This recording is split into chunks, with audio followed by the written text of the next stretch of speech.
여러분 안녕하십니까? 성경 속에 있는 진리를 탐구해보는 기독교 강요 시간입니다. 오늘 제3권 14장 칭의의 시작과 발전 18, 19항 살펴보도록 하겠습니다. 18항도 선행을 보면 믿음이 강화될 수 있다. 19항은 행위는 소명의 결과다. 그리스도인은 행위의 공로가 구원에 대한 보조수단이 된다는 생각으로 돌아가지 말아야 한다. 값없이 의를 주시겠다고 하신 약속을 전적으로 의지해야 한다. 그리스도인이 의지해야 할 유일한 반석은 예수 그리스도이십니다. 우리의 모든 죄를 사하시고 하나님의 자녀로 삼으신 그리스도의 자비와 사랑과 은혜입니다. 그것이 반석입니다. 여기에 모든 신앙의 중심이 있습니다. 그것이 십자가 신앙입니다. 십자가는 그래서 헌신과 충성과 순종의 상징이라고들 하는데, 그러면서 너희도 예수님이 십자가를 지신 것처럼 충성하고 헌신해라 할 수 있습니다. 그러나 그렇게 되면 구원의 십자가를 바라보아야 할 힘과 이유와 그 깊이와 넓이가 반쪽 아니 10분의 1로 쪼그라들게 됩니다. 십자가가 자유가 아니라 오히려 족쇄가 됩니다. 그리스도의 십자가가 보여주는 가장 근본적인 의미는 은혜입니다. 예수님이 내 죄를 대신해서 죽으셨다는 것. 나는 예수님을 십자가에 못 박은 죄인이지만 예수님은 내 대신 십자가에 죽으심으로 내게 구원을 선물로 주셨다는 것. 나를 죄에서 건지셨다는 것. 내게 영생을 주셨다는 것. 십자가에서 하나님의 은혜와 사랑과 자비를 보이셨다는 것. 그것이 십자가에 담긴 가장 크고 근본적인 의미입니다. 그래서 십자가는 그런 점에서 희생과 충성을 배우는 상징이 아니라 나의 이 끊임없는 죄성과 배반, 불충, 불의에도 불구하고 모든 것을 십자가에 묻고 사랑하신 하나님의 자비와 긍휼과 사랑, 그리고 그 상징의 결정체로 십자가가 있습니다.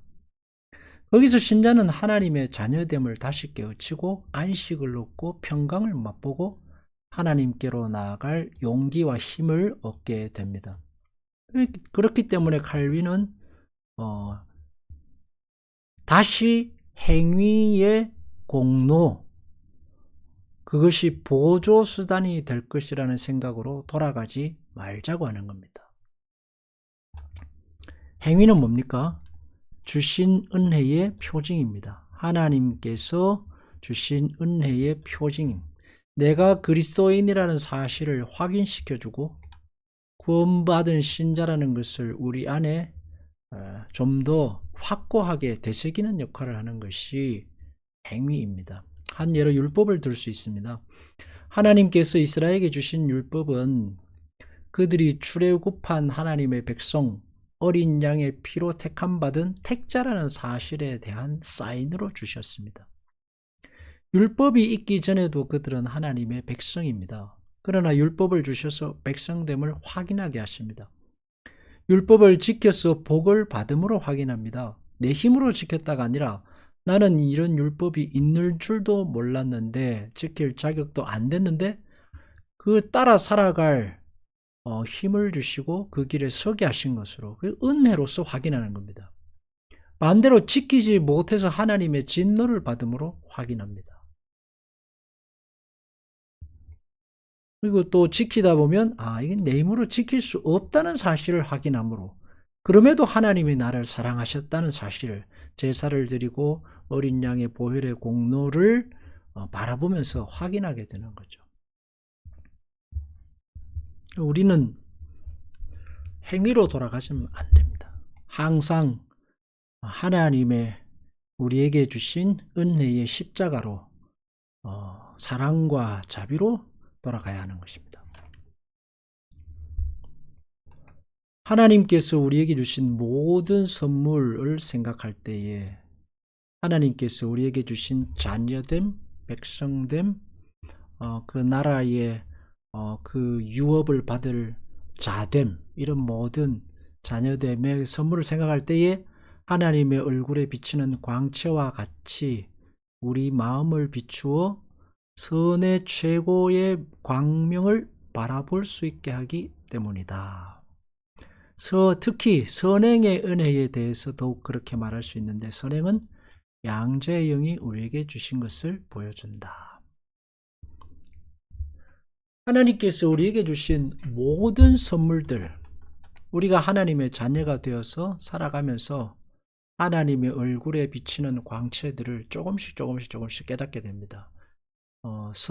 좋은 일을 통해서도, 또 시련을 통해서도, 고난을 통해서도, 여러 가지 삶의 모든 전 과정을 통해서 하나님을 깨달아가게 됩니다. 그 중에서도 선행은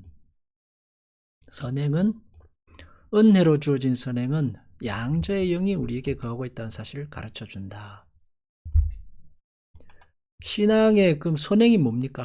신앙의 행위, 선행이라는 것은 하나님을 아버지라 부르고 경외하고 사랑하며 하나님을 따르는 동행하는 삶입니다.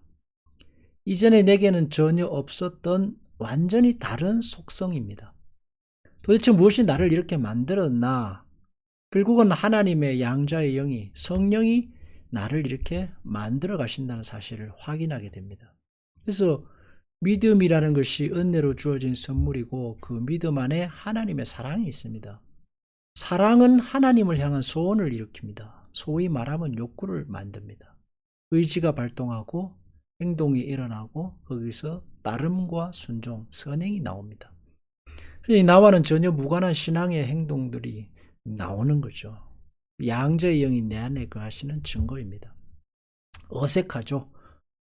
기도, 찬송, 성경 읽기, 용어들 모든 게 어색합니다. 몸에 맞지 않습니다. 그러나 하나 둘씩 입으려 하고 읽기 위해서 의지를 발동하고 하면서 내 안에 성령이 역사하신다는 사실을 알게 됩니다. 그래서 여기서 또다시 확인하게 되지만 성령을 받은 증거는 방언이나 특별한 은사가 아니라는 사실을 다시 한번 확인됩니다. 양자의 영이 우리 안에 계시는 증거는 믿음이고, 하나님을 아버지라 부르는 존재가 되었다는 존재의 새 지평, 양자의 영이 우리 안에 거하시는 증거가 됩니다. 19항 행위조차도 소명, 다른 말로 하면 은혜의 결과다. 여기에서 이제 이중 은혜라는 말이 나옵니다. 우리가 하나님의 자녀됨, 칭의도 하나님의 은혜고, 또 이중 은혜 두 번째, 행위, 하나님을 따라 살아가는 그 삶의 선한 행위조차도 하나님의 은혜다. 그래서 이중 은혜입니다. 왜냐하면 우리가 행하는 모든 행위는 언제나 오물과 구정물이 섞여 있기 때문입니다. 인간의 행위 중 그 어느 것 하나 순수한 행위가 없습니다. 불가능합니다. 그럼에도 불구하고 하나님이 우리가 행하는 하나님을 향한 그 아주 작은 사랑, 충성, 이웃을 사랑하기에 노력했던 아주 작은 것들을 하나님이 기뻐 보시고 크게 보시고 그것에 대해서 하나님이 인정하시는 것은 하나님의 은혜입니다. 그 행위 자체가 위대해서가 아니라 우리의 행위는 죄악과 함께 섞여 있는 오물이지만 그것을 선하게 받으시는 거죠. 주님의 십자가를 붙드는 우리의 손이 더러움에도 불구하고 안아주시고 붙들어주시고 응답하시는 하나님의 사랑, 그 자비와 은혜와 사랑의 결과라는 사실을 잊어서는 안 됩니다. 행함조차도 자랑할 것이 없게 됩니다. 그래서 신앙이라는 것은 그리스도의 십자가의 보혈의 공로로 우리가 구원받았다는 사실을 늘 가슴에 새기는 겁니다. 여러분을 사랑하기로 작정하신 하나님의 작정, 창세전부터 작정하시고 예정하신 하나님의 은혜라는 사실을 늘 가슴에 새기고 끊임없이 그것을 붙들고 사는 것, 그게 자기 부정의 십자가죠.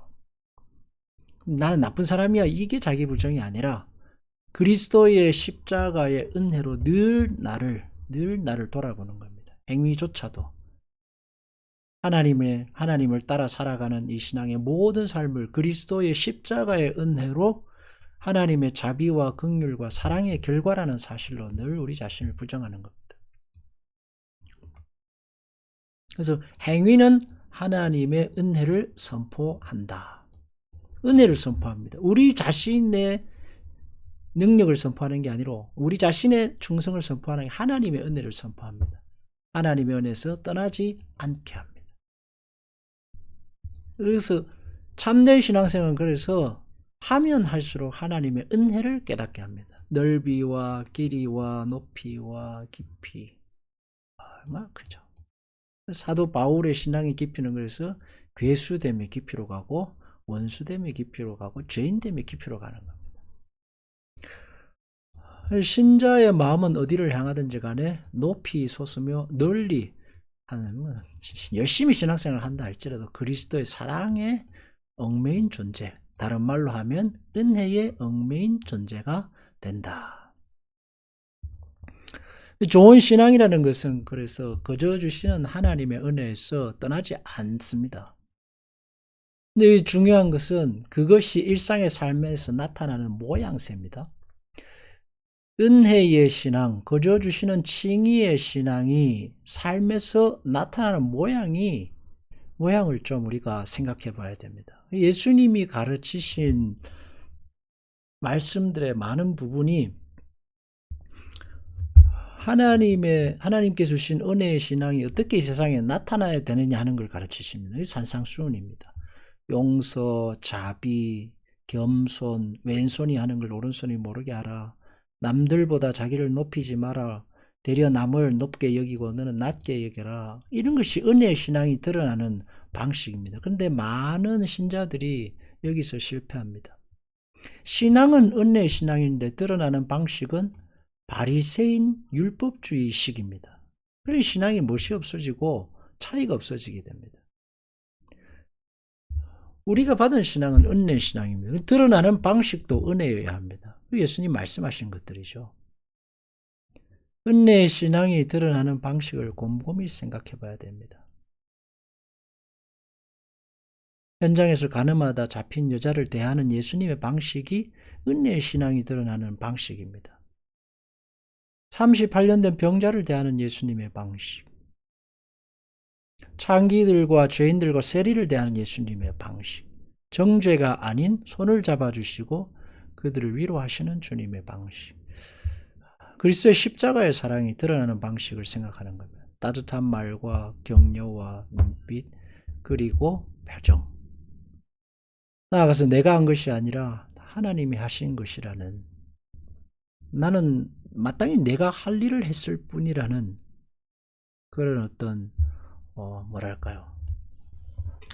자기 소명에 대한 의식, 이런 것들이 우리가 가진 그리스도 십자가의 은혜의 신앙을 가장 잘 드러내는 방식입니다. 그게 우리 그리스도인의 삶의 차이라고 할 것입니다.